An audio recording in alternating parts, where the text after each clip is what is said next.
The Toolbox Killers.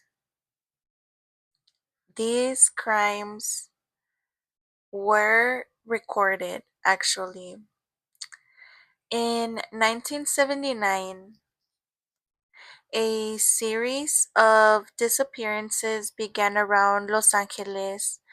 Teenage girls were vanishing and nobody knew why. Nobody could find them. But what police would eventually discover was so disturbing.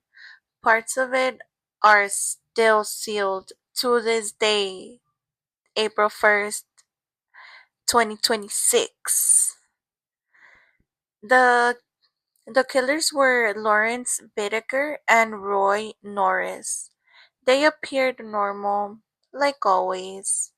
Appeared normal, but behind closed doors, they were planning something really, really fucked up. They drove a van nicknamed the Murder Mac, and they used it to lure victims inside. Once someone would get in, there was no escaping.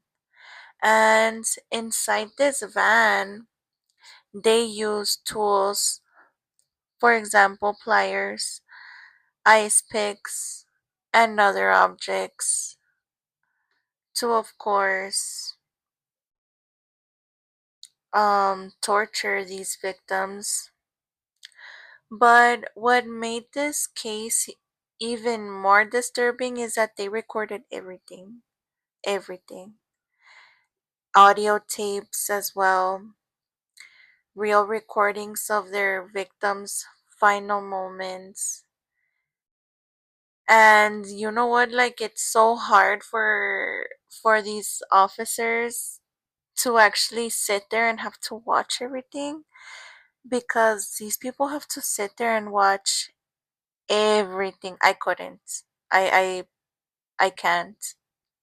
I mean, I probably can because I've seen some shit, but nah, I can't. I don't know.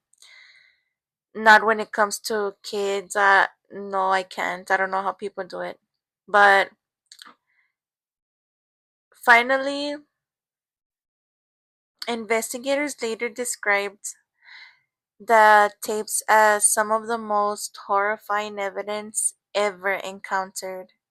Even experienced detectives couldn't even listen to them all the way through, so some detectives couldn't finish it. The case finally broke when Roy Norris was arrested for an unrelated crime. Under pressure, of course, he confessed and he led them to Bittaker. Together they were linked to multiple murders. The recordings they left behind became key evidence in court, but it was so graphic that they've never been publicly released. Never. Up to this day, they haven't been released. Both men were convicted. Norris received life in prison. Bittaker was sentenced to death. And the tapes, they still remain locked away. And they are used only for training law enforcement on the reality of extreme violence.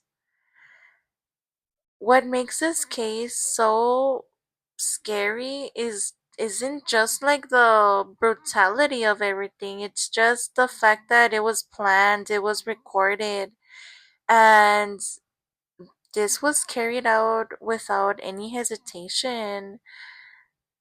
And somewhere in an evidence room, these tapes are still existing. And it's just a reminder of how dark the human mind can get because what the fuck?